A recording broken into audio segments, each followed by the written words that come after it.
Do you need an apartment? Do you need a new place to live? Chances are, sometime in your life, you will have to find an apartment or a new place to live. It is not an easy thing to do, especially in English, so I'm here to help you. I will go through some terms that might make it easier for you to find an apartment or a condo or a place to live in a foreign country. I'm going to teach you this lesson, and I need to tell you that this is for Canada and America. In the UK, they will use different vocabulary. So this is exclusively for North Americans. Welcome. Renting an apartment. The very first thing that you're going to want to inquire about or ask about is rent. You want to know how much the place is per month. So you can just ask them. Well, you don't need to ask them. They usually write it down if you're looking on the internet or in a paper, and they tell you how much the rent is per month. So please be aware that this is per month, not for 1 year, which would be nice. So in Toronto, it's very expensive. The rent is very expensive depending on the area. So typical rent may be $1,200 per month, not a year, okay? They may want you to sign a lease. Basically, signing a lease is a contract. It guarantees that you will live in this apartment for a specified time. Leases are usually 1 year. So this is, you are guaranteeing the person you will stay in this apartment for 1 year. You can also have 6 months leases or 3 months. Some places do not require a lease. I would recommend this if you're coming to Canada or to America for a short time. Try and get one that is not with a lease. So lease, remember, is a contract. And it's a legal contract. With the rent, they will probably ask you to pay what we call in Canada and America first and last. First and last means you must give them the first month's rent. That, say, example is $1,200. And when you move into the apartment, you must pay them last month's rent, which is $1,200. So in your very, very first month, you must give them, math time, $2,400. What this does is it guarantees you, or guarantees the owner, that last month's rent is already paid. So if you only stay for 1 month, you've paid for 2. So they want you to stay for 2 months, at least. Okay? So they will say first and last required. Another thing they may ask you for is a deposit. Because there are so many apartments, so many people looking for an apartment, if you are interested in an apartment and it's very popular, they may ask you to put down a deposit to save your apartment. A deposit is a small amount of money, or a big amount, depending on the place, that saves or reserves your apartment for you. So if your rent was $1,200, maybe they will ask you for a deposit of $200. Now, if they do this, please get a receipt. Because you don't want the person to take your money. You don't want to go back and they go, oh, I don't know where your money went.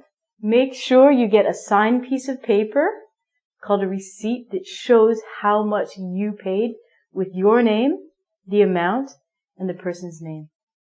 Very important. A very, very huge development has happened in especially Toronto. There are these things called condominiums. We never take the time to say condominium. It's too long. What we say is condo. So you can say, I'd like to rent a condo. Or I'd like to rent an apartment. Does anyone know the difference between condo and apartment? People think that a condo means it's beautiful and there's a swimming pool and a gym and heaven. No. A condo simply means that you have to buy the unit. With an apartment, you are going to rent the unit. So a condo is like buying a house, except it's in a building. Okay? The other thing that you can do is you can rent someone's condo. So for example, if I had a condo, I don't, and I was going traveling for 6 months, what I would do is I would put an ad in the paper and I would try and rent my condo to someone so I can make money when I'm away. So you might get a chance to actually live in a condo. It just means that someone's bought it and it's not rented. It's probably newer and maybe the quality is not as good. Please check it out. So condo versus apartment, the only difference is a condo is bought. Someone has purchased it and they keep it forever until they sell it. Maybe you don't want to live in an apartment by yourself. You can rent a room. Not room share. We do not say room share. It's not an English word. We do not say, I live in room share. No, you don't. You rent a room. We do not have one easy English word for this. If you rent a room, this usually means that there's a big house and you actually rent one bedroom. You will share the kitchen. Maybe you will share the bathroom, or you will share nothing except your room. No, you're not going to share your room. That's ridiculous. So rent a room means you are renting a bedroom in a house where you share the other rooms, bathroom, kitchen, and living area. If you like to do this, where did I go? You may have a roommate or a housemate. Now, the difference between a roommate and a housemate doesn't really matter that much. But in the true form, a roommate is someone who lives in the same room as you, and a housemate would be someone who lives in the same house. So if you rent a room and there's 6 other renters, they would be your housemates. If you live in an apartment with 2 rooms, you would have a roommate. The very next thing and the last thing that you have to know about renting an apartment is what size of apartment you want to get. In Canada, we have a bachelor or a studio. This means it's tiny. It's very small. A bachelor or a studio apartment does not have a separate bedroom. It means that your living, sleeping, and eating are all done in one room. Or you could eat in the bathroom. That's your choice. But you will have, with your bachelor or studio, your own bathroom. You do not share a bathroom. Yes. The next step up is a junior 1-bedroom. Now, a junior 1-bedroom has 1 bedroom and a small living space. So this is really good if you have a lot of shoes. So you can put all your shoes into one room. A bachelor studio is good if it's only for you and you don't have a lot of things like furniture or books. If you want a bigger place, you're going to get a 1-bedroom. A 1-bedroom is bigger than the junior 1-bedroom. Junior means small. And there's 1 bedroom and a bigger living space. Some condos now advertise a 1-bedroom plus a den. Are there bears? No.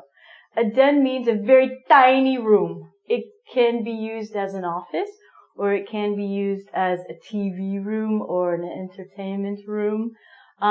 Some people also can change this into a very tiny bedroom. So if you and your friend wanted to rent a condo, you could get a 1-bedroom plus den. One of you would have a small room, the other one big. And then we move up, 2-bedroom and a 3-bedroom. It's rare to see a 4-bedroom, but stranger things have happened. If you need help renting an apartment, it's great to ask your friends. Maybe your friend has a place for you or knows of an apartment for rent. You can use the internet and you can check the newspaper. The way that I found my apartment is I walked around and I saw a building that had a sign that said vacancy. On the vacancy sign, there's no E. It tells you what kind of apartment is available. So my apartment building said vacancy, bachelor. So I spoke to the landlord, and I got a place to live. I hope you get a place to live. Bye.